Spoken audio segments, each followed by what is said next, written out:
Hello everyone, welcome to profound IAS. Profound IAS के इस DNA में आपका बहुत बहुत स्वागत है। आज 31 जुलाई के इस डीएनए में हम कुछ बहुत इंपॉर्टेंट एस्पेक्ट के बारे में डिस्कस करने वाले हैं। जैसे कि एक तो आपका इशू है, वो मणिपुर का इशू है जिसको लेकर एसआईटी प्रो बैठाने की बात हो रही है। इसके अलावा कुछ इंटरनेशनल इवेंट्स हैं, कुछ नेशनल इवेंट्स हैं, इन सब के बारे में हम लोग डिटेल में डिस्कस करेंगे। और साथ में हम ये भी जानने की कोशिश करेंगे कि किस तरह के क्वेश्चन इन टॉपिक्स पर बन सकते हैं। इससे पहले कि हम आगे बढ़ें, हम कुछ प्रोफाउंड आईएएस के इनिशिएटिव्स के बारे में आपको बता देना चाहते हैं। फाउंडेशन कोर्स आरंभ बैच कल से शुरू हो रहा है, आप इसको ज्वाइन कर सकते हैं। 1 ईयर का कंप्लीट कोर्स है यूपीएससी के पर्सपेक्टिव से। कंप्लीट कन्वर्जेंस है, आपको मिलेगा और कंप्लीट कवरेज मिलेगा प्रीलिम्स एंड मेंस का, quality answer writing, test series, सब कुछ है इसमें। इसके अलावा हमारे पास जो है कल ही से यूपीएससी ज्योग्राफी ऑप्शनल का भी बैच शुरू हो रहा है। ह्यूमन ज्योग्राफी और फिजिकल ज्योग्राफी के पर्सपेक्टिव से क्वालिटी आंसर राइटिंग के साथ। इसके अलावा मेंस के भी हमारे पास कोर्सेस हैं जो अगर आप चाहें तो केवल मेंस पढ़ सकते हैं, ठीक है। तो इन तीनों का जो आपका कोर्स का लिंक है मैंने डिस्क्रिप्शन बॉक्स में डाल दिया है। ये तीनों आपको जो है प्रोफाउंड आईएएस के ऐप पर मिल जाएगा, आप वहाँ जाके सब्सक्राइब कर सकते हैं, ठीक है। इसका भी लिंक मैंने डिस्क्रिप्शन बॉक्स में डाल दिया है। बिटर ट्रुथ इन महाराष्ट्र शुगर फील्ड्स। अब ये क्या इशू है मैं आपको समझाता हूँ। देखिए, अगर महाराष्ट्र को अगर आप देखें तो महाराष्ट्र का मैप कुछ ऐसा आपको ऐसा लगेगा, ठीक है। It's not a true to scale, तो कुछ ऐसा मैप है महाराष्ट्र का, ठीक है। महाराष्ट्र का जो ये रीजन है, ये वेस्टर्न, ये ईस्टर्न रीजन है, ठीक है, ठीक। और ये ड्रॉट प्रोन है, ठीक। और ये रीजन जो है ये वेस्टर्न जोन है, ठीक। और इसमें ज़्यादातर शुगर कल्टीवेशन होता है। शुगर कल्टीवेशन यहाँ का बहुत फेमस है। तो क्या होता है कि जब ड्रॉट वगैरह आ जाता है या पानी की कमी हो जाती है तो फिर यहाँ के जो लेबरर होते हैं उनके पास कोई काम तो रहता नहीं है, तो वो लोग क्या करते हैं, वेस्टर्न रीजन में माइग्रेट कर जाते हैं। अब जब बहुत लार्ज अमाउंट ऑफ लेबर जो है वो वेस्टर्न रीजन में माइग्रेट करेगा तो इस रीजन में क्या होता है कि सडन इन्फ्लक्स ऑफ लेबर होता है, जो कि ज़्यादातर आपको शुगर केन कल्टीवेशन में इन्वॉल्व हो जाते हैं, ठीक है।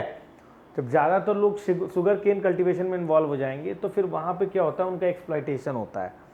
ये खास करके जानते हो क्या होता है, ये बीच में एक कॉन्ट्रैक्ट लेबर होता है ना, उसके थ्रू ये शुगर केन फार्म में जाते हैं। और ये जो आपके जो कॉन्ट्रैक्ट लेबरर हैं, ये जो कॉन्ट्रैक्टर्स हैं, इनको मुकद्दम कहते हैं। ये भी इनकी से काफ़ी एक्सप्लॉइट करता है। ये तो शुगर फार्म से तो जो पैसा लेता है या शुगर मिल से जो पैसा लेता ही है, साथ में कुछ अपना कमीशन काट के फिर लेबरर में बांटता है। तो ये जो लेबरर्स होते हैं they are very much dependent on मुकद्दम। इसी के ऊपर ये आर्टिकल है किस तरह के एक्सप्लॉइटेशन हो रहे हैं, ठीक है। तो यहाँ पर क्या है कि इन्होंने बताया कि इंट्रा स्टेट वर्कफोर्स जो है वो माइग्रेट सीजनली करता है from drought affected west water scarce region of Marathwada to sugar belt region of western Maharashtra. तो मराठवाड़ा से वेस्टर्न महाराष्ट्र में जाते हैं और ऐसा कई बार देखने को मिला है। तो अगर हम महाराष्ट्र की बात करें तो 2022-23 का अगर डेटा लें तो नेट सोन एरिया जो है शुगर केन के लिए वो करीब 1.487 मिलियन हेक्टेयर है, जिसमें आपको 203 क्रशिंग फैक्ट्रीज हैं और 138 lakh metric ton sugar produce करता है, जो कि इंडिया का वन ऑफ द लार्जेस्ट है, ठीक है। कई बार ये लार्जेस्ट हो जाता है, कई बार यूपी हो जाता है, पर 1-2 नंबर पे दोनों रहते हैं, ठीक है। और दे हैव रिमेन्ड क्रिटिकली। अब जो ये जो लोग जा रहे हैं जो ईस्टर्न ड्रॉट प्रोन रीजन से वेस्टर्न रीजन में जा रहे हैं, ये क्रिटिकली मार्जिनलाइज्ड एंड ऑपरेस्ड हैं सेवरल डेकेड्स से। इसके अलावा हम बात करें तो government to form a committee of officers from various departments to address this issue. तो ये लोग जो जा रहे हैं इनके इश्यूज बहुत ज़्यादा प्रोमिनेंट हैं, तो गवर्नमेंट ने सोचा है कि भाई इस इशू को रिजॉल्व किया जाए, ठीक है। तो अब इसके लिए क्या कर सकते हैं, क्या नहीं कर सकते हैं, ये जानने के लिए इनके साथ हो क्या रहा है ये देखना पड़ेगा, ठीक है। ये चीज़ आपको जानना होगा, बहुत इंपॉर्टेंट है। तो इन्होंने बोला है क्या कि बेसिकली बहुत लंबे दिनों तक जब ड्रॉट आ जाता है, रिपीटेड क्रॉप फेलियर हो जाता है, तो यहाँ के लोग जो होते हैं यानी कि मराठवाड़ा रीजन के जो लेबरर्स होते हैं वो जॉबलेस हो जाते हैं। तो ये क्या करते हैं, ईस्ट की तरफ ईस्ट की ये वेस्टर्न रीजन की तरफ जाते हैं, यानी कि वेस्टर्न महाराष्ट्र की तरफ जाते हैं, वहाँ पर उनको मिलते हैं मुकद्दम्स। इन मुकद्दम्स पर ये लेबरर बहुत डिपेंडेंट है। तो मुकद्दम क्या करता है, तो शुगर मिल होता है या शुगर जो फार्म होते हैं, शुगर केन फार्म जो होते हैं, वहाँ पर उन्हें पेश करते हैं, ठीक है। अब उन लेबरर्स को कहा जाता है क्वेटास। अब इन लेबरर्स में विमेन भी होती हैं, बच्चे भी होते हैं और मेल लेबरर्स भी होते हैं, ये बात आप ध्यान रखिएगा। तो ये मुकद्दम खूब पैसा कमाते हैं और लेबरर को कम पैसा देते हैं, और ये बहुत ज़्यादा जो है वहाँ पर एक्सप्लॉइट भी होते हैं। समझ में आ गया आपको कि नहीं।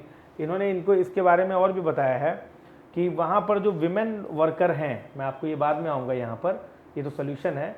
यहाँ पे जो विमेन वर्कर हैं उनके साथ हेल्थ सेफ्टी इशूज़, अनएम्प्लॉयमेंट का इशूज़ बहुत ज़्यादा रहता है। वहाँ पे क्या करती है विमेन वर्कर, ये शुगर केन की जो गट्ठर होती है 40 से 45 kg का, इसको अपने सर पे उठा के लेके जाती हैं, ठीक है। कई बार जब ये ट्रक में लोड कर रहे होते हैं ताकि क्रशिंग हो जाए उनका, कई बार क्या होता है कि एक्सीडेंट भी हो जाता है। और जो विमेन जो गट्ठर लोड करके लेके जाती हैं, इससे उनके कई सारे जो होते हैं ना मस्कुलोस्केलेटल इश्यूज़ भी हो जाते हैं, डिसऑर्डर क्रिएट हो जाता है, गायनोकोलॉजिकल डिसऑर्डर क्रिएट होता है।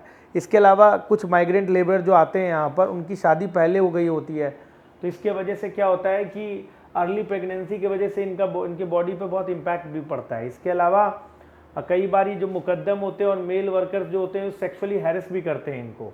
समझ रहे हैं बातों की नहीं। तो विमेन के तो अलग ही इश्यूज़ है सर, ऊपर से जो लेबरर आ रहे हैं उनका एक्सप्लॉयटेशन अलग हो रहा है। तो इन्होंने बोला है ना कि क्या कर सकते हैं, पहले तो ये जानना होगा। तो इन्होंने सबसे पहला बोला इन्होंने कि आप MTS सिस्टम ला सकते हैं, जैसे migration trafficking system, tracking system, not trafficking, migration, ये क्या है आपका माइग्रेशन ट्रैकिंग सिस्टम। इस सिस्टम के थ्रू आप ना जो माइग्रेशन हो रहा है सीजनली जो होता है उसको ट्रैक कर सकते हो, और अकॉर्डिंगली आप जो है चाहे आप तो एक्शन ले सकते हैं। समझ में आ रहा है। ये इन्होंने एक सिस्टम बताया है जो कि आप कर सकते हैं MTS की मदद से, कि भैया जो लेबर जा रहे हैं उनके लिए क्या क्या रिक्वायरमेंट है, क्या क्या हम फुलफ़िल कर सकते हैं। एक और बात जो देखने को मिलता है यहाँ पर कि विमेन लेबर तो है ही, उनके साथ उनके बच्चे भी उनके साथ काम कर रहे होते हैं। तो उनका जो नेशनल एजुकेशन पॉलिसी 2020 में जो इम्फेसिस किया गया इक्विटेबल एंड इंक्लूसिव एजुकेशन, वो नहीं हो पाता है। कई बार वो एजुकेशन से दूर हो जाते हैं। समझ में आ रहा है आपको कि नहीं। इसके अलावा जो स्कूल में इनका एडमिशन है वो उस स्कूल से ये लोग गायब रहते हैं और स्कूल कोई रिपोर्टिंग भी नहीं करता। तो ये सारे मुद्दे हैं इनको कैसे दूर किया जा सकता है कि आपको स्ट्रॉन्ग पॉलिटिकल विल लेना पड़ेगा, MTS सिस्टम का प्रयोग करना पड़ेगा, और आपको देखना पड़ेगा कि इन लेबरर्स के जो रिक्वायरमेंट्स हैं उन्हें कैसे मीट किया जा सकता है। ऐसे बिना फेवरेबल लीगल इन्वायरमेंट के, बिना पॉलिटिकल विल के इन इश्यूज़ को रिजॉल्व नहीं किया जा सकता, ठीक है। ये जो इंट्रा माइग्रेशन इश्यूज़ हैं इनको आप रिजॉल्व नहीं कर सकते, ठीक है। तो क्या है point to be noted, points to be noted.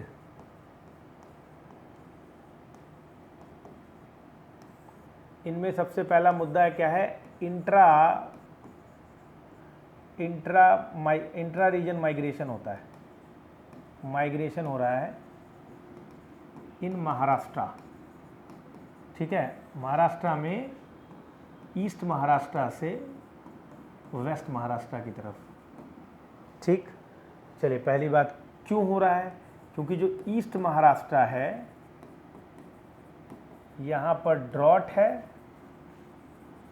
Drought आया और क्रॉप फेलियर दिखता है, ठीक है। तो फिर ये वर्क कैसे करेंगे ईस्ट महाराष्ट्र में। तो अब क्या किया जा सकता है जल्दी बताइए। तो अब इसके वजह से प्रॉब्लम क्या हो रहा है, क्या होता है कि ईस्ट महाराष्ट्र के जो लेबरर हैं, ठीक है, वो मुकद्दम जो कि एजेंट की तरह काम करते हैं, इसके थ्रू ये लोग शुगर केन फॉर्म्स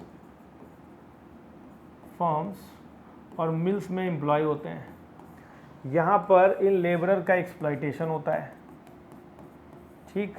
इन्हें लो वेजेस दिए जाते हैं, ठीक है, मिनिमम वेजेस नहीं दिए जाते, ठीक है। और इनके वर्केबल इन्वायरमेंट भी ठीक नहीं होता। विमेन के इश्यूज़ अलग हैं।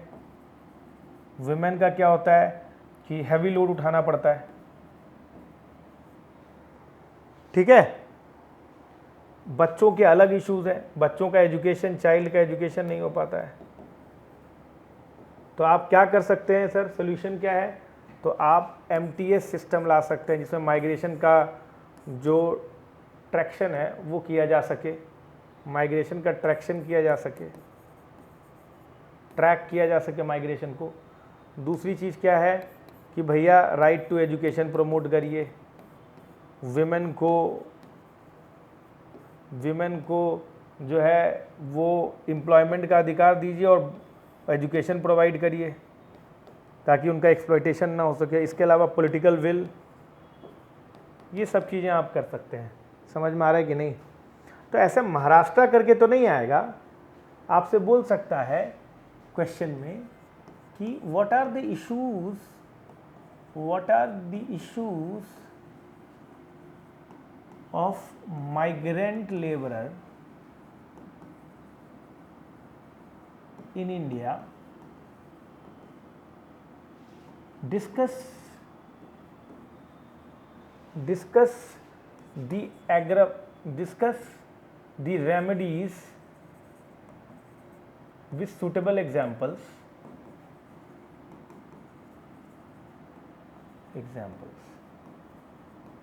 250 words 15 marks। ठीक, चलो आगे बढ़ो। देखो, रैप ऑन दी नकल्स, अब ये क्या है जरा इसको समझते हैं। देखिए क्या हुआ है, देखिए ये मैंने दो एडिटोरियल इसका मिक्स कर दिया है, ठीक है। एक तो टेक्स्ट एंड कंटेक्स्ट था और एक एडिटोरियल था, तो मैंने दोनों को मिक्स कर दिया है। अभी क्या हुआ है समझो।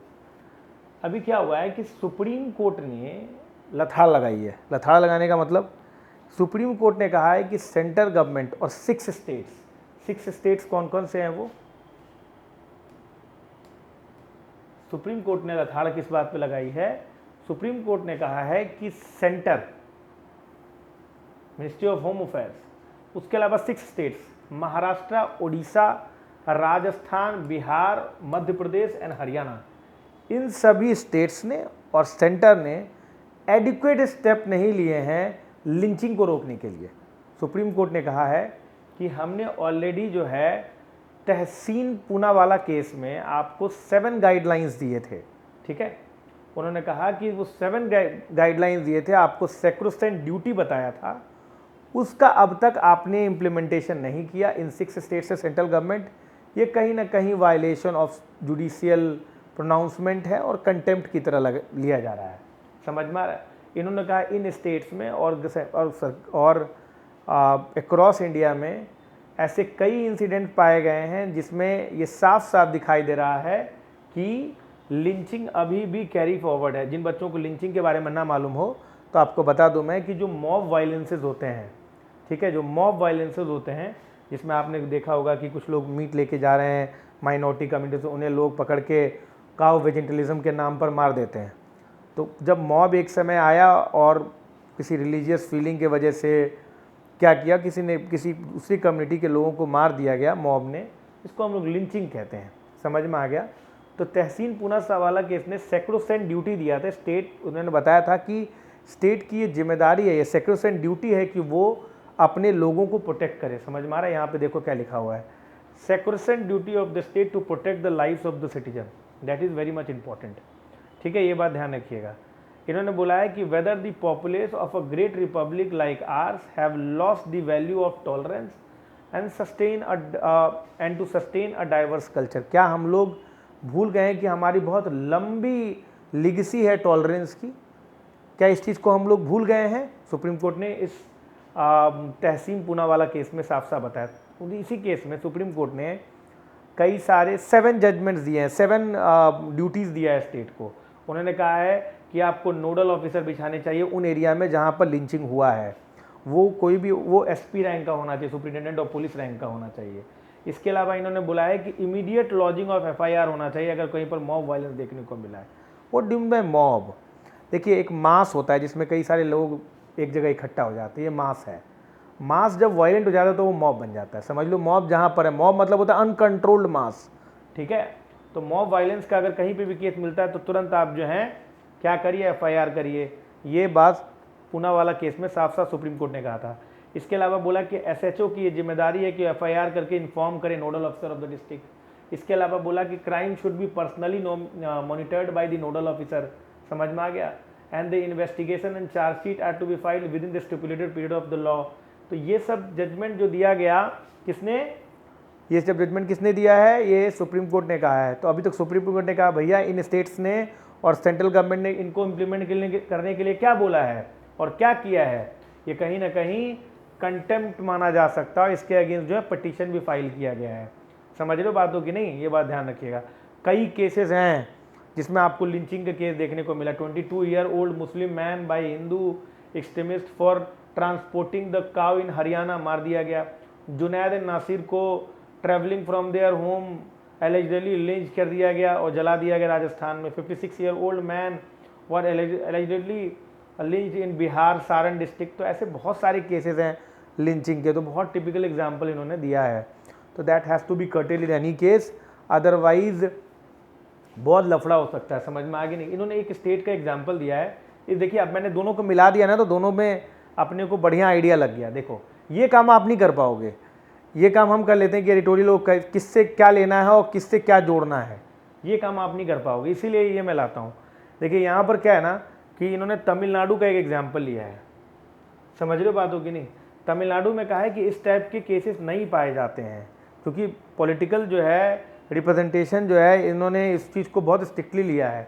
और अगर इस टाइप का कोई केस पाया भी जाएगा तो तुरंत जो है इस पर एक्शन लिया जाता है। समझ में आ रहा है? तो कहीं ना कहीं हम लोग तमिलनाडु मॉडल इसमें फॉलो कर सकते हैं। ठीक है, ये बात ध्यान रखिएगा, तभी हमारा सेकुलर फैब्रिक जो है वो स्ट्रॉन्ग रहेगा, ये ध्यान रखिएगा। ऑन मेरिट्स, देखिए सर ये कोई मुझे ढंग का आर्टिकल नहीं लगा। वही वाला केस है कि सुप्रीम कोर्ट ने अभी बेल दिया है ना आपको, वर्नम गोंजाल्विस और अरुण फरेरा, उसमें जिसमें ये भीमा कोरेगांव केस में था। तो उसमें बोला है इन्होंने कि यूएपीए में काफ़ी स्ट्रिक्ट प्रोविजंस हैं बेल पढ़ने के लिए। सुप्रीम कोर्ट को फिर से फ्रेश लुक लेने की ज़रूरत है, ताकि इस टाइप के इश्यूज़ जो हैं, इस टाइप से बेल ना मिले। समझ में आ रहा है? इससे क्या होगा, टेररिस्ट एक्ट जो है, टेररिस्ट एक्टिविटी प्रमोट हो सकता है, क्योंकि इन दोनों के अगेंस्ट जो है एविडेंट चार्जेस थे कि इनका कहीं ना कहीं कनेक्शन था। हालांकि सुप्रीम कोर्ट ने कहा कि मेयर अटेंडिंग सेमिनार ये और ये राइटिंग एनी बुक जो है वो कहीं टेरर एक्ट के अंदर नहीं आता है, इसीलिए इनको बेल दे दिया गया। ठीक है, ये ध्यान रखिएगा। अ crisis of academic ethics in India. अब ये क्या मुद्दा है जरा समझिए। इन्होंने क्या कहा है कि there is a crisis of academic ethics in India. अब इन्होंने क्या कहा है, बहुत सारी बातें इन्होंने करी। इन्होंने कहा कि देखिए, आप यूनिवर्सिटी में जाते हो, आप फेलोशिप करते हो, आपने पीएचडी वगैरह किया, तो पहले एक समय हुआ करता जहाँ पर बहुत इंडिया में एथिक्स चलता था एकेडमिकली। समझ रहे हो बातों की नहीं? एथिक्स चलने का क्या मतलब हुआ, मैं आपको समझाता हूँ। एथिक्स मतलब ये हुआ कि मतलब स्ट्रिक्ट एथिकल मेजर्स लिए जाते ताकि हमारे यहाँ जो एजुकेशन सिस्टम हो वो सही हो। इसी वजह से हमारे यहाँ बहुत बड़े बड़े साइंटिस्ट हुए हैं। बोस आइंस्टीन कंडेंस स्टैटिस्टिक्स दिया, रमन इफेक्ट आया, रामचंद्रन प्लॉट आया। तो बहुत सारे ऐसे रिसर्च इंडिया में और बहुत बड़े साइंटिस्ट हुए हैं जो कि इंडिया का नाम रोशन किए हैं। कहीं ना कहीं हमारा एजुकेशन सिस्टम ठीक था, लेकिन आज के टाइम में अनएथिकल एकेडमिक प्रैक्टिसेस फॉलो किए जा रहे हैं। जैसे इन्होंने बोला क्या कि इन्होंने बोला कि जो कई बार जब रिसर्च होता है तो उसमें जो डेटा जो हम लोग लेते हैं या डेटा कलेक्ट करते हैं वो कहीं ना कहीं फॉल्टी होता है। तो ये बोलते हैं क्या कि आप कभी भी ऐसा कोई मेडिकल या फिर सॉफ्टवेयर यूज़ करना चाहेंगे जिसका आपको पता हो कि डेटा ही फैब्रिकेटेड हो? नहीं करना चाहेंगे ऑफ कोर्स। इन्होंने कहा कि आप वेबसाइट वगैरह देखिए तो सभी एकेडमिक इंस्टीट्यूशंस में इंडिया में, तो वो आपको पता चलेगा कि there is an absence of ethical code of conduct and robust investigation system procedure. ये कहीं ना कहीं हमारे यहाँ जो है आपको लगेगा। अब आपने कभी एडवर्टीजमेंट सुना है इंजीनियरिंग कॉलेजेस का? भैया प्लेसमेंट लिखते हैं कि हमारे यहाँ सब प्लेस हो गए। ये नहीं कि हमारा एजुकेशन कैसा है, सब प्लेसमेंट हो गया, ये बड़ी बात मानी जाती है। समझ रहे हो बात को? इसके बाद इन्होंने बोला कि कई जगहों पर आपको जो है सेक्सुअल मिसकॉन्डक्ट देखने को मिलता है, कहीं पर मैनिपुलेशन ऑफ डेटा दिखाई देता है। इन्होंने बोला डेटा मैनिपुलेशन एंड प्लेजरिज्म आपको देखने को मिलेगा। आपको रिसर्च पेपर में ये लोग क्या करते हैं, कॉपी पेस्ट छाप देते हैं। इसके अलावा इन्होंने बोला authoritarian behaviour of those in power रहता है। आप एकेडमिक इंस्टीट्यूट में जाएं तो वहाँ पर जो है जो हायर अथॉरिटीज़ में रहेगा वो ऑथोरिटेरियन इमेज का होता है, उसमें कभी भी डेमोक्रेटिक जो नेचर है वो नहीं पाया जाता है। इसके अलावा भी कुछ उन्होंने बताया कि स्टूडेंट भी कुछ कम नहीं है, ज़्यादातर जो स्टूडेंट होते हैं वो चीटिंग करके पास होते हैं, समझ रहे हो, जितने भी आपके बीएससी और ये जो हायर लेवल के एग्ज़ाम होते हैं। इन्होंने कहा है कि इवन प्रिविलेज इंस्टीट्यूशन में भी आप जाएंगे ना, वहाँ पर भी चीटिंग बहुत कॉमन है। ब्राइटर स्टूडेंट जो होता है वो बिलीव करते हैं कि वो अपने दोस्त की मदद कर रहे हैं, और जो ऑनेस्ट स्टूडेंट होते हैं उन्हें लगता है कहीं ऐसा ना हो कि हमें कोई डिसलॉयल कह दे, तो वो इसके अगेंस्ट आवाज़ नहीं उठाते। तो कहा कि ये सारी प्रैक्टिसेस कहीं ना कहीं हमारे यहाँ एकेडमिक इंस्टीट्यूट में जो है वो एकेडमिक इंस्टीट्यूशंस में अनएथिकल प्रैक्टिसेस ला रहा है, जो कहीं ना कहीं कंट्री में जो हमने एक लिगेसी खड़ा किया है, बोस आइंस्टीन कंडेंसेट या फिर रामन इफेक्ट के नाम पे रामानुजम के मैथमेटिकल अपनी रिसर्च हैं, तो इन सब ये जो पूरा का पूरा लिगेसी है वही ख़त्म हो जाएगा अगर लोग चीटिंग करके पास हों, अगर लोगों में ये एथिकल मिसकॉन्डक्ट देखने को मिले, समझ में आ रहा है। तो ये कहीं ना कहीं इंडिया के लिए ठीक नहीं है ना। इसके अलावा बोलते PUCL seeks supreme court monitored SIT probe in Manipur violence. देखिए, people's union for civil liberties, ये आप बहुत एक तरह का ऑर्गेनाइजेशन है, सिविल सोसाइटी ऑर्गेनाइजेशन, ये कहीं ना कहीं ह्यूमन राइट्स और इन सब के बारे में बहुत विजिल रहती है, ठीक है। तो इन्होंने कहा है कि सुप्रीम कोर्ट मॉनिटर्ड SIT बिठाने की ज़रूरत है, और स्टेट के बाहर के पुलिस ऑफिसर्स को मिलाकर फिर जो है इसको प्योरली उसको बिल्कुल ट्रांसपेरेंट मैनर में इन्वेस्टिगेट करने की ज़रूरत है मणिपुर इशू को, क्योंकि ये इशू बहुत ज़्यादा हो गया है और बहुत ज़्यादा बढ़ गया है। और ये बात सही भी है कि इस टाइप के SIT बिठाकर इन्वेस्टिगेट करिए और जो परपिटेटर्स हैं उनको पनिश करिए, ताकि मणिपुर का इशू की वजह से बहुत इंटरनेशनली भी हम बहुत ज़्यादा जो है थू मिल रहा है हमें। इसके अलावा इसरो की बात अगर हम लोग करें तो इसने 7 सैटेलाइट्स जो हैं उसे ऑर्बिट में भेजा है बेसिकली, और 4 और सैटेलाइट बाद में भेजेगा। वो सिंगापुर के 7 सैटेलाइट्स हैं, ठीक है। तो कहीं ना कहीं हम लोग जो हैं वो एक ग्लोबल हब बन रहे हैं सैटेलाइट लॉन्च के लिए। ये सतीश धवन स्पेस सेंटर जो है, सतीश धवन स्पेस सेंटर इन श्रीहरिकोटा, उस समय 6:30 बजे कल सुबह जो है ये लॉन्च किया गया, और ये बेसिकली सक्सेसफुली प्लेस किया गया राइट ऑर्बिट में, है ना। इसमें से कुछ जो थे वो बेसिकली वेलॉक्स AM थे, कुछ डेमोस्ट्रेशन माइक्रो सैटेलाइट्स थे, atmospheric coupling and dynamic explorer था, एक्सपेरिमेंटल सैटेलाइट थे, स्कूप 2 था। तो ये सारे सैटेलाइट्स कहीं ना कहीं सिंगापुरियन सैटेलाइट थे जिन्हें भेजा गया, और इससे क्या होता है कि हम कहीं ना कहीं कंट्री में डॉलर भी लाएंगे और हम कहीं ना कहीं स्पेस इंडस्ट्री जनरेट कर सकते हैं। और इस मामले में इसरो काफ़ी आगे रहा, PSLV ने काफ़ी मदद भी करी है। जिन बच्चों को नहीं पता हो PSLV, तो मैं आपकी जानकारी के लिए बता दूं कि इसे क्या बोलते हैं, पोलर सैटेलाइट लॉन्च व्हीकल। समझ में आ गया। ये बेसिकली जो होता है ये 4 स्टेज होता है, सॉलिड लिक्विड करके, ठीक है। ये कहीं ना कहीं GSLV से अलग है। GSLV में 3 स्टेज होता है, solid, liquid and cryogenic stage, ठीक है। अच्छा, semiconductor mission not limited to domestic demand, Jaishankar साहब ने कहा है। देखिए, मामला क्या है कि अभी आपको पता होगा कि सेमीकॉन इंडिया जो समिट हुआ था उसमें हमारे ऑनरेबल प्राइम मिनिस्टर ने कहा कि इंडिया जो है वो सेमीकंडक्टर हब बन जाएगा। तो आज जो है स्टेटमेंट आया कि भाई ये केवल इंडिया की डिमांड के लिए नहीं है, across the world, US, Japan, Australia, इन सब की डिमांड को फुलफ़िल करेगा इंडिया, ठीक है ना।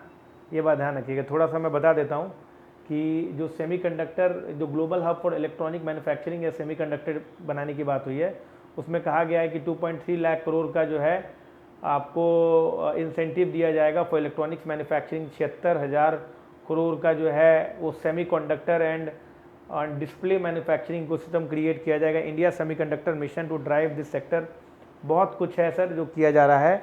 ये आपका सेमीकंडक्टर मिशन जो है इसमें ये सारे टारगेट्स दिए गए हैं, ठीक है।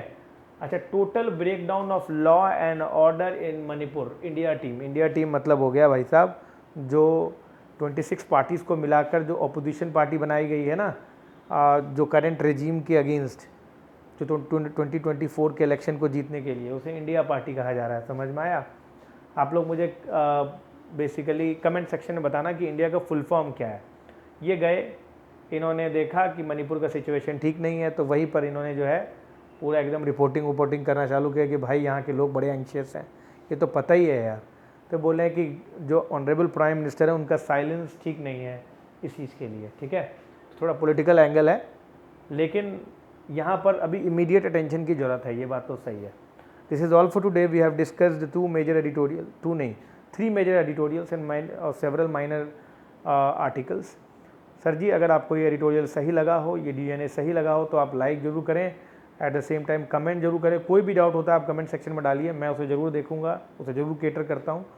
और एट द सेम टाइम आप जो हैं चैनल को सब्सक्राइब जरूर करें, अपने दोस्तों में शेयर करें, उन्हें भी कहें सब्सक्राइब करने के लिए. Thank you all of you. Bye bye. धन्यवाद.